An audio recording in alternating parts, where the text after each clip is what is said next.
queridas amigas y amigos, profes, profas de la Universidad Nacional de Tucumán, respondiendo a la amable invitación de quienes organizan este trayecto formativo. Bueno, agradezco la posibilidad de encontrarme con ustedes, aunque sea de esta manera. Este es un momento más expositivo y hemos decidido hacerlo al modo de un video, de modo tal de no depender de los caprichos de las conexiones a internet y que se pueda ver asincrónicamente, pero la idea es que en un ratito, después de visualizarlo o en un momento posterior, no alejado, pues podamos mantener una conversación. De modo que la idea es que este sea el disparador de esa conversación. El título que me han propuesto es sobre el trabajo, el oficio, la artesanía y lo que hay adentro de eso que hacen los profesores y profesoras. Un título largo y debo agregar pretencioso, ¿no es cierto? Porque dice demasiadas cosas y entonces después uno tiene que correr detrás de cada una de las cosas que dijo, lo cual es un problema. Bueno, espero poder hacerle un poco de caso al título y desplegar algunas ideas que después nos permitan conversar.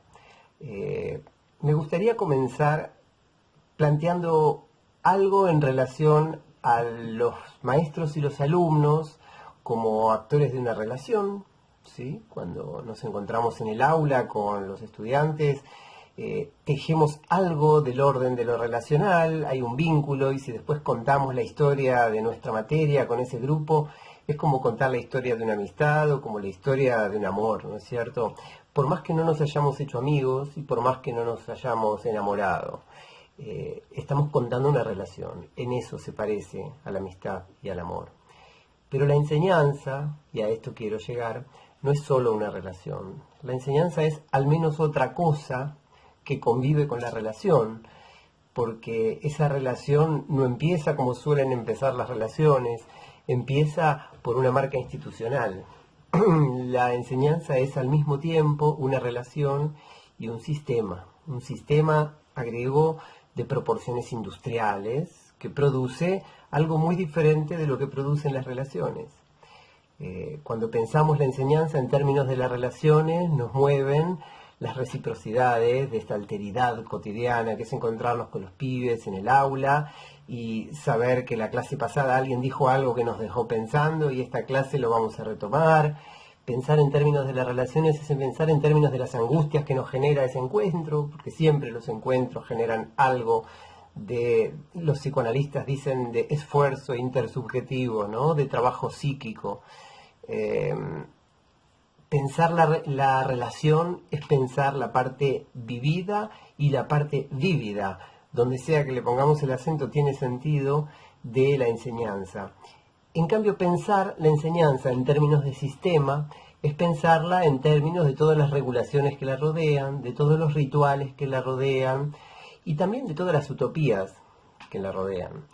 Es muy habitual que cuando se señala esta coexistencia del aula, de una mirada íntima de la relación y de una mirada pública del sistema, demonicemos todo lo que tiene que ver con el sistema como aquello que nos oprime. Especialmente los artistas tienden a pensar así, y me incluyo. El sistema es ese monstruo que te come, digamos. Y al mismo tiempo que la enseñanza tenga lugar en aulas reguladas por un sistema, por un diseño curricular, por una serie de horarios que hay que cumplir, por una serie de prescripciones acerca de los contenidos, el método, los lineamientos, por una serie de acreditaciones que vienen con sus firmitas, sus diplomas, sus certificados. Bueno, todo esto no solo rigidiza, no solo burocratiza, no solo vuelve gris y amarga la experiencia de las relaciones, cuando eso sucede, que no tiene por qué suceder, pero a veces sí, sino que además le da una trascendencia, podríamos decir, social.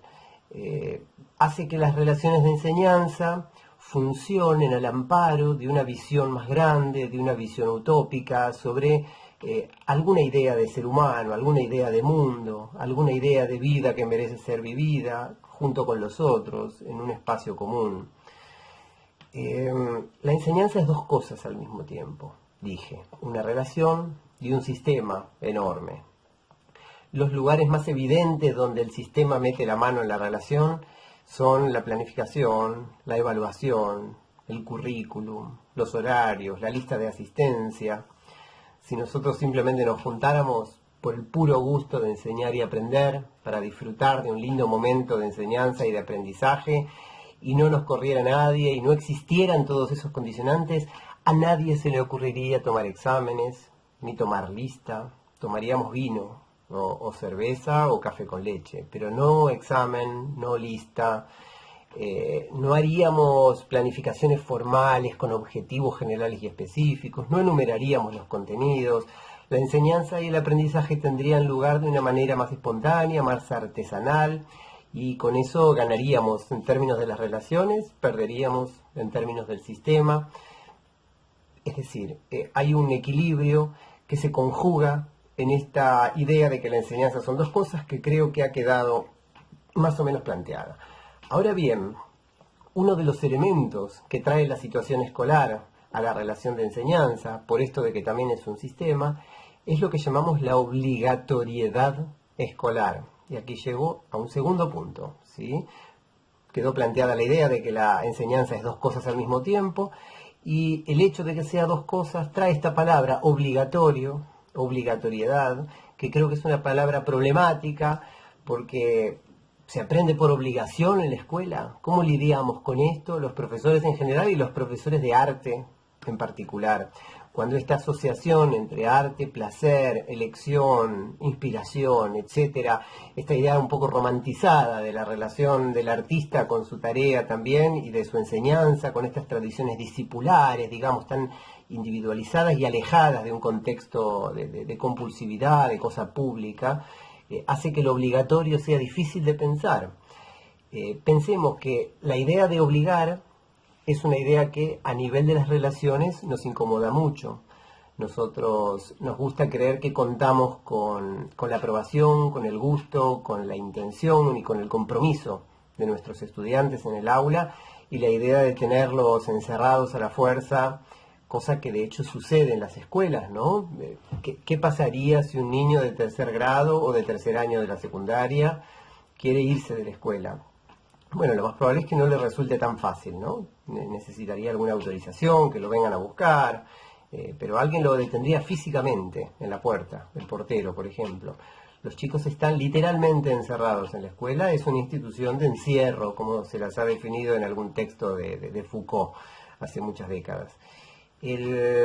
La cuestión de la obligatoriedad, digo entonces, es una cuestión que la vemos muy conservadora en el plano didáctico. Sin embargo, cuando se dice que la educación sexual integral es obligatoria en todos los sistemas, cuando se dice que la sala de 4 de jardín de ahora en adelante es obligatoria, cuando se dice que la secundaria se vuelve un nivel obligatorio, todas estas afirmaciones ya no son conservadoras, son progresistas, porque la obligatoriedad a nivel político pierde cualquier sesgo de conservadurismo y se vuelve un dato progresista, porque hace referencia desde una mirada del sistema y desde una mirada social a lo que es de todos, a lo que es para todos. Obligatorio ahí se vuelve sinónimo de comunitario, de público, de social.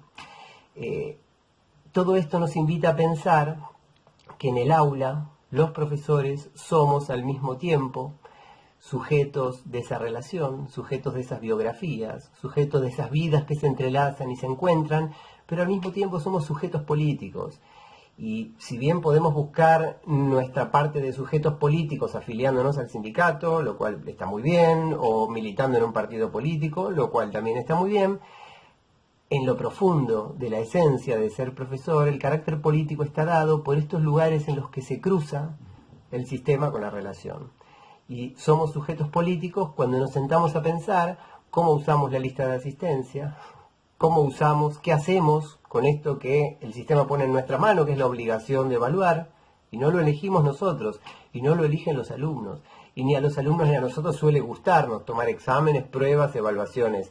Es algo que el sistema pone en nuestras manos y que según qué decidamos hacer con eso y cómo decidamos manejarnos, eso nos define como actores políticos del sistema educativo y de nuestra propia práctica docente.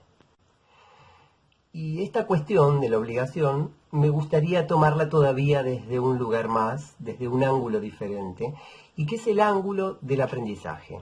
La he tomado desde el ángulo más bien de la enseñanza, ¿no? Porque aprender por obligación suena raro. Déjenme presentar, aunque sea de forma escueta, somera, 4 grandes contextos o 4 grandes razones por las cuales uno podría terminar aprendiendo algo. La primera y la más linda es el aprendizaje por deseo, es el aprendizaje por placer, es el aprendizaje de algo que me gustaría se incorporara a mi vida, que fuera parte de lo que yo soy, que se convirtiera en mí. La habilidad de tocar un instrumento, la capacidad de dibujar, la sensibilidad para entender y poder conversar acerca de algo. En fin, cuando nos sentimos enamorados, seducidos por un ámbito de conocimiento, por una disciplina, por un saber, por un hacer, y lo incorporamos a nuestra vida, bueno, es una maravillosa forma de aprender, sin ningún lugar a duda. Otras veces, y aquí viene la segunda posibilidad, aprendemos por necesidad, porque necesito resolver un problema y para resolverlo necesito aprender cómo se resuelve. Entonces así es como las cosas que se rompen en casa terminamos arreglándolas en contra de nuestra naturaleza. Así es como aprendemos a manejarnos en ambientes desconocidos. Así es como cuando somos extranjeros, de a poco nos vamos habituando a la lógica de los lugares a los que llegamos. Placer, entonces, necesidad. La tercera forma de aprendizaje, y aquí entran muchos aprendizajes que hacemos en la vida, es por inmersión, por estar inmersos en un ambiente cargado de signos que nos dicen cosas y que sin darnos demasiada cuenta terminamos familiarizándonos con esas cosas. Y así es como sabemos la secuencia de los nombres de las estaciones de tren, así es como sabemos los nombres de las personas con las que nos cruzamos cotidianamente. No nos hemos sentado a estudiarlo, no nos hemos propuesto, no lo hemos necesitado tampoco, pero simplemente sucedió. Y la escuela muchas veces busca generar en los alumnos ese enamoramiento, ese placer. La escuela muchas veces genera en los alumnos consignas, proyectos, tareas que los ponen en la necesidad de aprender ciertas cosas, y la escuela muchas veces decora el espacio, cuelga cosas en las paredes, instala rutinas que hacen que inmersos en ese ambiente físico, en esas rutinas, en esos rituales, los alumnos sin darse cuenta aprendan cosas que la escuela explícitamente quiere enseñar y quiere que las incorporen incluso sin darse cuenta. Sin embargo, hay una cuarta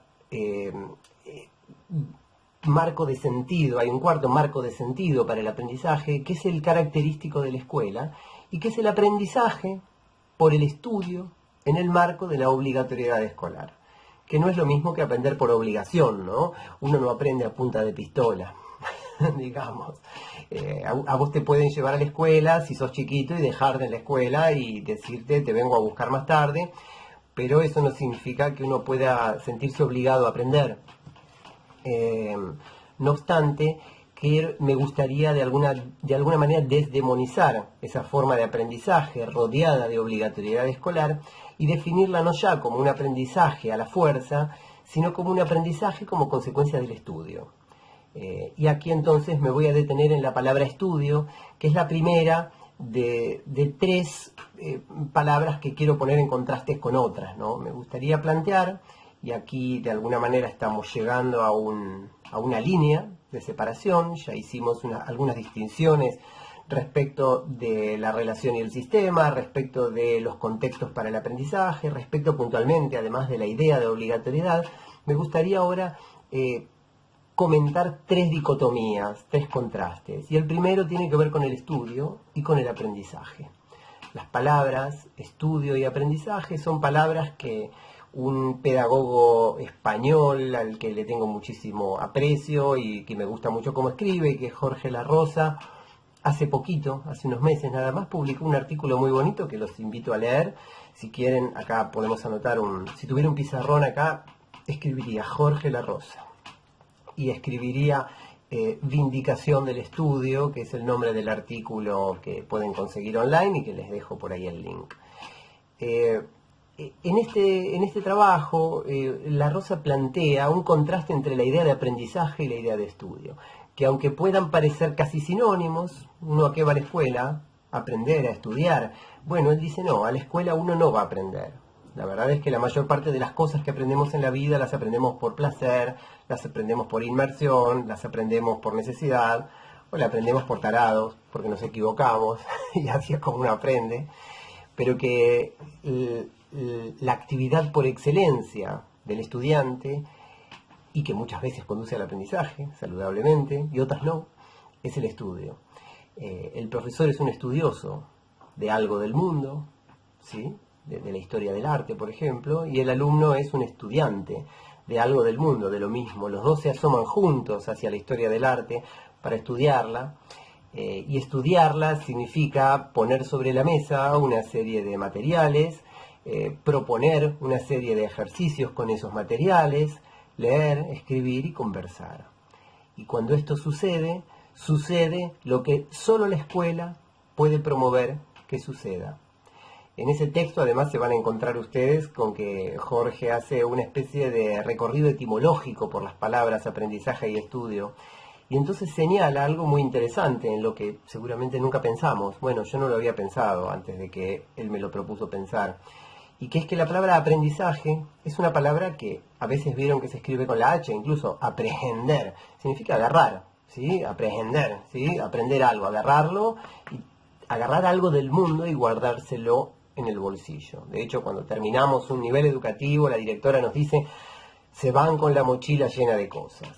Porque hemos aprendido, porque nos hemos guardado cosas del mundo en el bolsillo, en la billetera.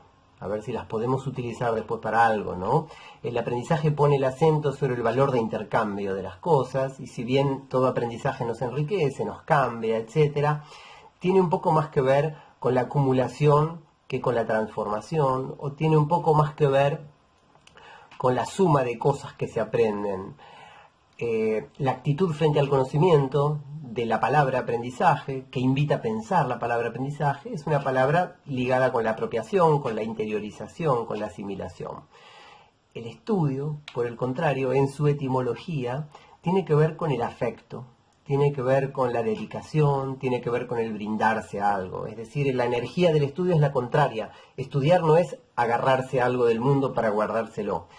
Estudiar es reclinarse sobre el mundo, sobre un mundo puesto sobre la mesa, es maravillarse ante el mundo, es permitirse asombrarse ante el mundo, es explorar y descubrir algo en el mundo, de la mano de alguien, de un maestro y también de un texto.